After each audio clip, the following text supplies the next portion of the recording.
Ya, halo semua, perkenalkan nama saya Isnain Aliman dari Fakultas Teknik Mesin dan Dirgantara. Pada video ini saya akan membahas terkait dengan solusi dari tutorial 5 kuliah perpindahan panas dasar.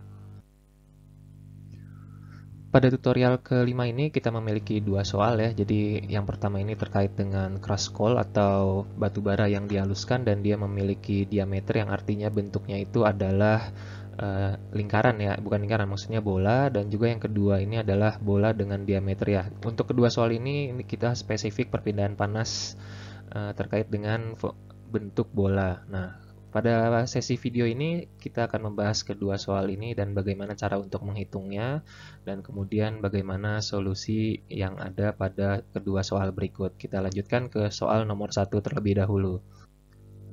Nah, jadi untuk soal ini diketahui bahwa crush coal memiliki diameter 5 mm, kemudian densitas calor spesifik, kemudian thermal conductivity dari coalnya sendiri di sini dikasih tahu ya, 1200 kg per meter kubik, Cp, dan juga K-nya diberitahu. Kemudian batu bara ini akan dikeringkan dengan memanaskan temperatur dari si coalnya itu yang bentuknya bola dari temperatur 30 menjadi 80 derajat Celcius pada oven konveksi ya. Jadi di mana di dalam oven ini si coilnya itu dibawa dengan menggunakan conveyor ya. Nah, jadi di sini conveyor dia batu baranya masuk dari sebelah kiri, kemudian temperaturnya dipanaskan, kemudian dia akan keluar di sini dan diharapkan coilnya itu atau batu baranya kering ya. Nah, kemudian di sini diketahui bahwa panjang ovennya itu 10 meter dan juga koefisien konveksi dari permukaan batu baranya dan juga temperatur udara adalah H-nya 55 watt per meter kuadrat dan juga temperatur dari ovennya itu 300 derajat Celcius. Nah, kira-kira ini adalah skematiknya ya. Jadi ini skematik ovennya yang bagian sini, kemudian yang bagian atasnya ini adalah bagaimana si coilnya itu berjalan di atas konveyornya ya. Jadi seperti ini. Nah, terkait dengan asumsinya di sini kita akan menggunakan perpindahan panas satu dimensi radial konduksi dalam bola ya. Jadi kasus ini spesifik bola, jadi bukan silinder dan juga bukan kotak ya. Dan kemudian di sini constant properties artinya sepanjang batu bara melewati conveyor dia propertiesnya konstan seperti ini ya. Nah, kemudian di sini konduksi antara bola dan permukaan konveyornya di sini diabaikan, jadi tidak ada perpindahan panas menuju konveyor ya dari bolanya. Jadi dia hanya perpindahan panas kepada konveksi udara dan juga di sini radiasinya itu diabaikan. Nah, kemudian di sini ada konveksi koefisien atau koefisien konveksinya itu seragam ya di seluruh permukaan bola. Jadi mau di bagian atas mau di bagian bawah semua seragam. Dan juga di sini untuk menganalisis dari soal ini kita menggunakan total energy transfer approachment ya. Nah, kemudian di sini adalah propertiesnya. Oke, kita lanjutkan ke slide berikutnya. Nah, jadi untuk menghitung perpindahan panas satu dimensi ini kita harus menghitung bilangan biotnya ya. Jadi bilangan biot itu adalah HLC per K, H ini koefisien konveksi dan ini koefisien konduksinya. Dan karena ini bola ya, ini kan pendekatan mau menuju ke lampet dulu karena pendekatan perhitungan lampet itu adalah yang paling mudah ya. Nah, tapi masalahnya adalah lampet itu dia biotnya itu harus di bawah 0,1 ya. Jadi kalau misalnya dia biotnya di atas 0,1 artinya kita tidak bisa menggunakan metode lampet. Jadi di sini lampet capacitance analysis is not appropriate ya kalau misalnya biot lebih besar daripada 0,1.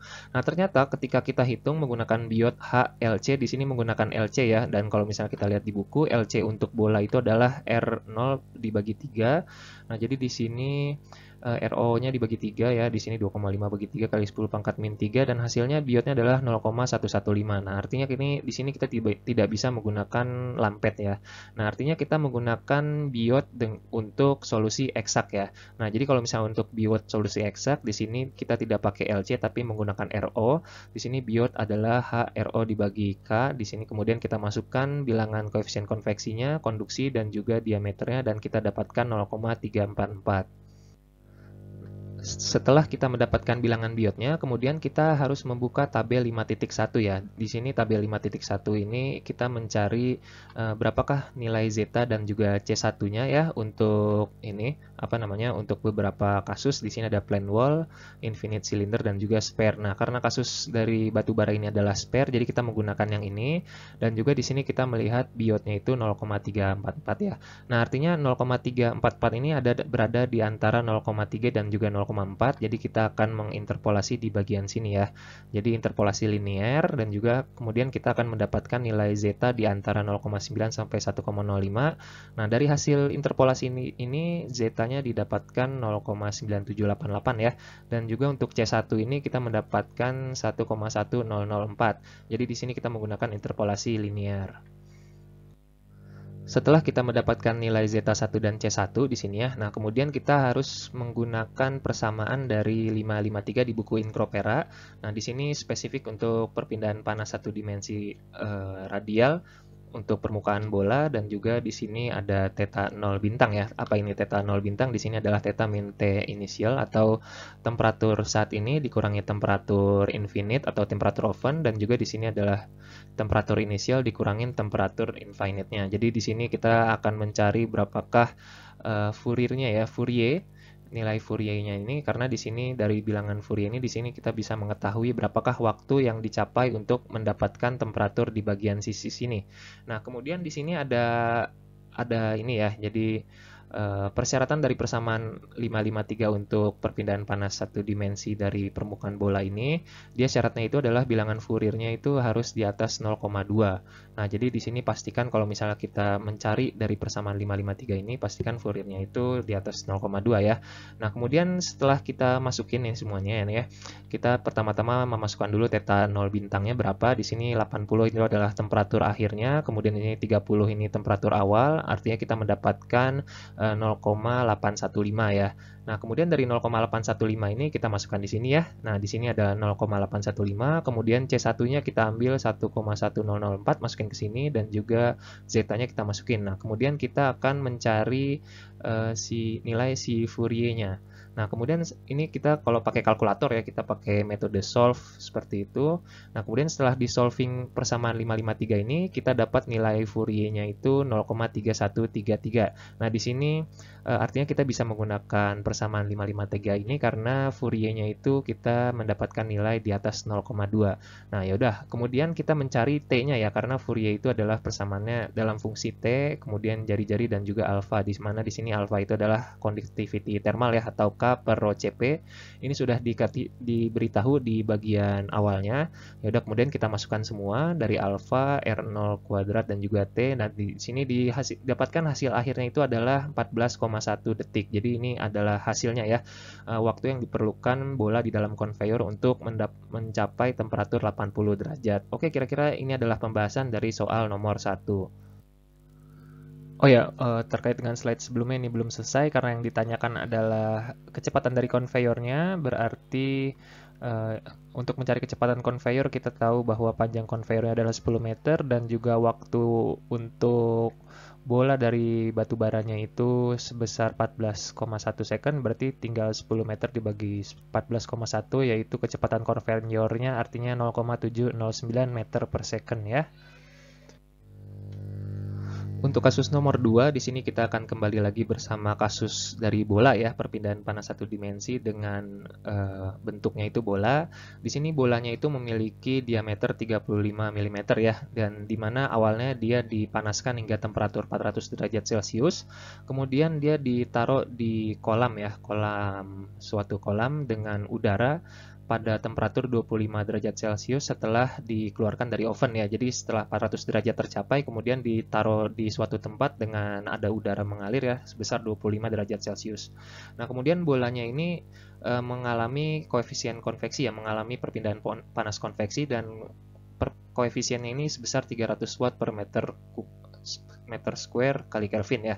Nah, kemudian thermophysical propertiesnya ini di sini diasumsikan konstan ya. Jadi di sini diberitahu rho-nya, Cp dan juga K. Nah, kemudian di sini kita ditanyakan berapakah waktu ya, how long the ball has to be in the tub for 80% of its thermal energy to escape. Nah, artinya di sini kita harus menghitung berapakah lamanya si bola ini ditempatkan di sana, di dalam suatu tempat tersebut dengan koefisien konveksi sebesar 300 watt per meter kuadrat kali K ini, agar dia energi termalnya itu 80% keluar ya. Jadi artinya dia akan semakin dingin dan juga berapakah nilai ininya waktu yang dibutuhkan. Nah, kemudian di sini kita lanjutkan ke skematiknya. Di sini ada skematiknya. Nah, kemudian awal-awalnya itu dia temperaturnya 400 derajat Celcius dan kemudian diameternya 35 mm. Ini adalah airbed atau misalnya kolam udara gitu ya. Di sini dikasih tahu temperaturnya dan juga nilai H-nya. Nah, kemudian karena di sini dimulai dari 400 menuju suatu temperatur yang kita tidak tahu, dan di sini ada energi out ya. Jadi di sini kita tidak meninjau secara temperatur seperti soal yang sebelumnya, tapi di sini kita meninjaunya itu dari energi out-nya dari bola ini. Nah, asumsinya di sini adalah satu dimensi perpindahan panas ya secara radial dalam bola dan juga constant properties. Nih di sini propertiesnya itu dari yang di sini ya, ini ditaruh di sini.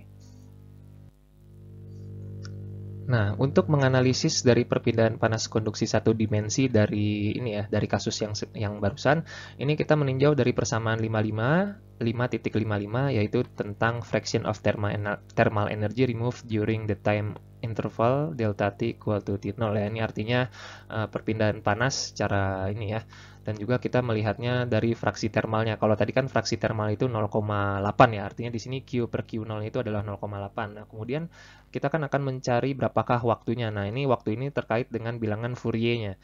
Nah, kemudian bilangan Fourier kalau misalnya di persamaan 5,55 ini kan tidak ada ya. Nah, di sini kita meninjaunya di theta 0 bintangnya. Nah, theta 0 bintang ini seperti persamaan yang sebelumnya dari persamaan 5,53b. Di sini ada Fourier-nya ada di sini. Jadi theta 0 bintangnya ini persamaan ini dimasukkan disubstitusi ke sini ya.